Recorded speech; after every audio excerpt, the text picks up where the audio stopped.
E vamos então saber quem é o António. Pois, olha, o António Assunção nasceu na Póvoa de Varzim, ao norte de Portugal, uma terra muito bonita, com mar, como aqui. É verdade. A primeira vez que vim à Madeira foi em 1976, só muitos anos depois é que voltei cá. Voltei e confesso que para mim era tudo completamente diferente daquilo que conheci, não é? A começar pelas estradas, aqueles aquedutos, viadutos, enfim. E a verdade é que cá estou para ficar, já estou há bastante tempo, desde o ano passado, com residência permanente.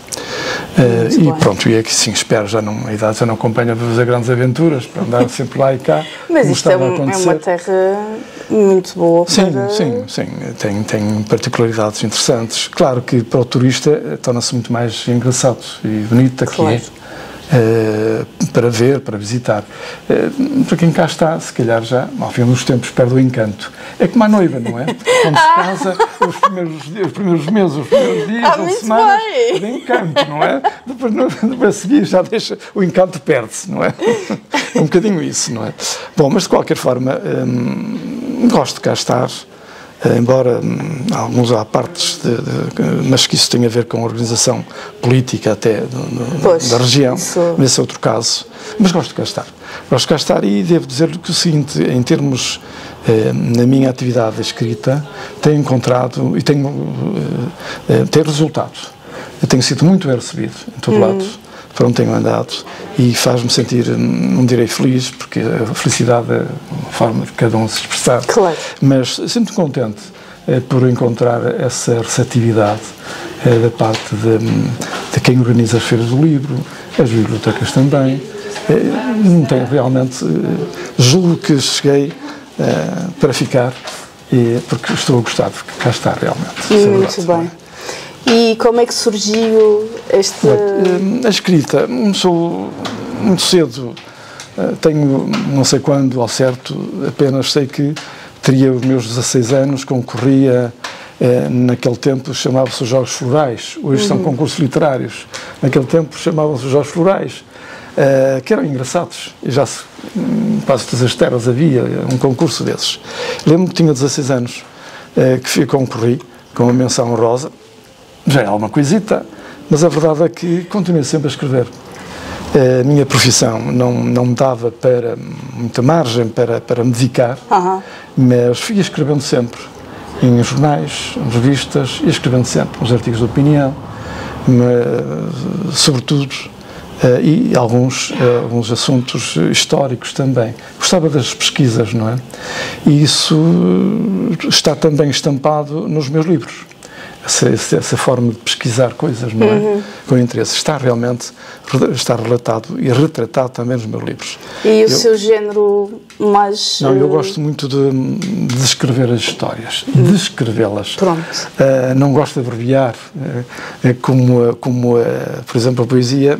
Já fiz algumas incursões na poesia e até algumas já estão publicadas, umas coletâneas, mas não, prefiro o romance, prefiro contar o conto ou a história, alargando-a com pormenores, não é?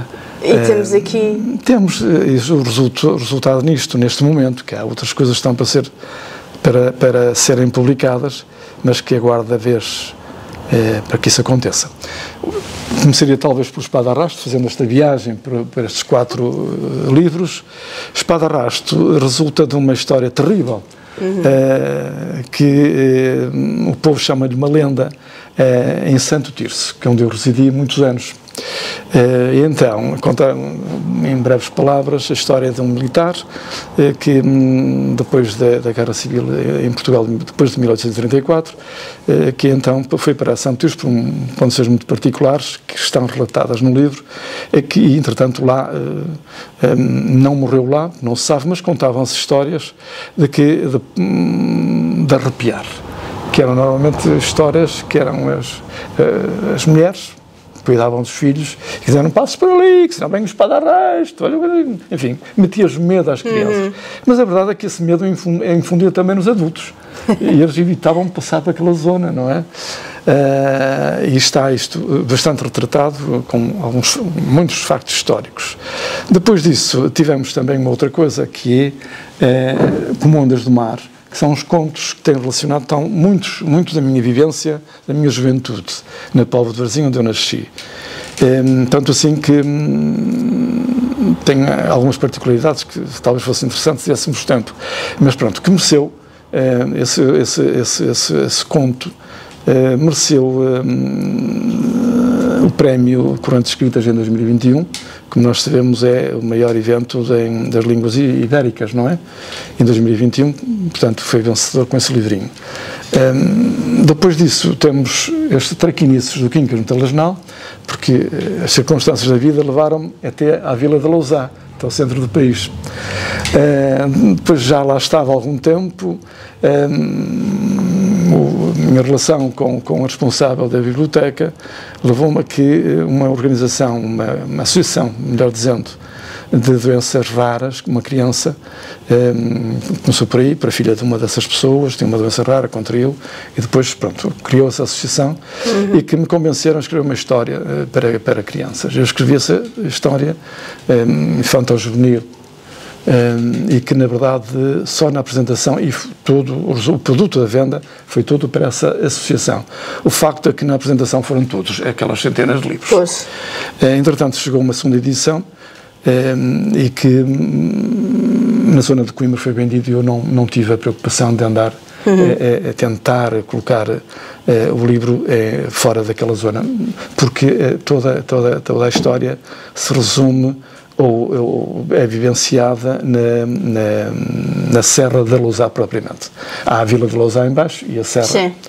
Depois disso temos o último romance, que é o Pio de Mocho, fruto também de uma história que eu vi há muitos anos e que me deu a possibilidade de ir fazendo pesquisas até chegar ao ponto de entender que era possível fazer esse romance. Vi aqueles contos, aquelas pequenas conversas orais de pessoas simples, que contam as suas histórias como verdadeiras, não é? E havia necessidade de aclarar se era realmente assim ou não. E encontramos coisas bem curiosas e que nos levou até uma história até a Guerra Civil Espanhola, e que ela termina justamente nessa altura, quando ela decorria a Guerra Civil Espanhola. Mas só lendo, vale a pena ler esta história, porque ela, além de ter um fundo de verdade, que não é inteiramente ficção, mesmo o Espadaras também não é inteiramente ficção. É ficção aquilo que as pessoas atribuíam àqueles barulhos medonhos, naquela casa enorme. Isso sim, isso é que era ficção das pessoas, mas não é inteiramente ficção e que vale a pena ler este romance, que se lê rapidamente. Não é assim muito maçador, não é uma brochura tão e assim que me tem um sentido. Por cá continuo no meu dia-a-dia, escrevendo sempre, todos os dias, e só de manhã. Só de manhã? Só de manhã. Depois que me levanto, 8 horas, 8h30. É curioso que não continuo, às vezes, levantado mais cedo, por volta das 7, 7 e pico da manhã, não é? Fico mais viva, não é? Mas eu só escrevo da parte de manhã. À tarde, raramente, antes do jantar, aqui então às vezes lá vejo o que está escrito anteriormente, corrijo, porque eu tenho uma escrita muito sofrida. Ao contrário de pessoas que eu conheço algumas pessoas que escrevem, aquilo vai tudo na pena e vai até ao fim e depois no fim é que voltam atrás para ver. Não faço isso. Sempre escrevo, mesmo página a página, o que escrevo anteriormente, volto atrás e corrijo, deito fora, acrescento, enfim, essas coisas, não é? Essa é a minha maneira de escrever, é por isso que eu digo uma escrita sofrida.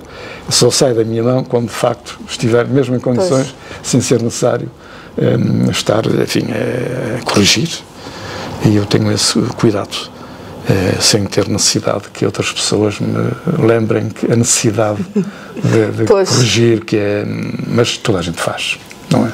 É verdade. E como não tenho ninguém que escreva por mim, não é? Como hoje está na moda o tal escritor fantasma, não é? Exatamente. Tem as ideias e depois outros que escrevem, e há muito disso. Nós temos no panorama português muitos, podia até fazer aqui um rolzinho deles, toda a gente sabe. Não, sou eu próprio que escrevo, tenho as minhas ideias, tenho as minhas pesquisas e entendo que tudo o que é, as obras são mesmo minhas. Mesmo até os artigos que agora não escrevo muito, para jornais, mas já escrevi. E até o último artigo que eu escrevi foi para uma revista de Paredes, o Orfeu Paredes, uma revista anual, que já não é a primeira vez que colaboro com eles, com a Câmara Municipal de Paredes. E pronto, este ano também vem lá um outro artigo também, curioso, mas até isso é tudo feito por mim, sem necessidade de recorrer aos tais escritores fantasmas, não é? Muito bem. Me aventurei algumas vezes, mas muito pouco. Na poesia, então, ou até na prosa poética, como agora se diz, não é? Exatamente. Uma palavra assim, cara, não é? É mais complicado. É mais complicado. Cada um tem o seu mérito, mas eu continuo a dizer que a poesia para mim é aquela antiga, tinha métrica, tinha rima, isso sim, isso é poesia, o resto... Já o Fernando Magalhães escrevia as crónicas para o rei, era o mesmo estilo do que agora se faz, esse tipo de prosa poética, um bocado desse estilo, não é? Exatamente. É lindada as palavras ou as frases para que o rei gostar, ou a corte gostar. É um bocadinho isso, não é um bocadinho isso. Mas pronto, mas tem modas. Sim. Isto um dia vai acabar, não é? As pessoas vão acabar por conhecer que estavam a ser exploradas no seu desejo de publicar um livro. Isso vai acabar. Pode demorar tempo, não é? Penso que vai demorar um bocadinho ainda, mas vai, um dia vai. Poderá já não ser para mim, para o meu tempo, mas para pessoas jovens como obrigada. a Cátia, sim, de certeza absoluta que sim, não é? Vai voltar novamente o verdadeiro escritor, manter a sua imagem e a procura por aquilo que escreve. Hoje, a escrita de hoje é diferente há 50 anos. Claro que sim. É diferente, claro que muito sim. diferente. E daqui a 50 anos vai ser vamos ver. completamente diferente também. Quem sabe se não haverá um processo, não é? Quem sabe? Aquela forma de escrever muito bonita, bem composta, com as vírgulas no sítio, os pontos também, coisa que hoje não se vê, não é? Pois. Há quem diga que é o facto de não saber escrever é por isso que não usam pontuação. Também é verdade. Infelizmente. Encontrei essa explicação, foi o ano passado, nas correntes escritas. Cá sempre um dia para escritores e livreiros. E aparecia essa situação. Muitos não sabem escrever, assim, pontuação é muito melhor. Pois. Mas havia também professores de agora que também não os ensinam português. Isso dá a livre interpretação. É muito mau. É muito mau. Tenho na família que são professores e eles dizem, de facto, não são portugueses, são de matemática. É como uma anedota que havia sobre o Salazar, há muitos anos atrás. Uma pessoa que foi apanhada a escrever nas paredes: Salazar deve morrer. Não faz falta à nação. Mas vem a PIDE, vem a polícia, não sei o quê, prender o homenzinho, mas eu ainda não tinha acabado de escrever. Falta a pontuação. Salazar deve morrer, ponto de interrogação. Não! Faz falta à nação. Eu já conhecia essa história e é de facto assim. E com esta deixa... Muito António, muito obrigada pela sua presença e vamos. Deixam-me falar livremente em algumas coisas. Claro que sim. Deixam-me falar livremente. Damos espaço a todos.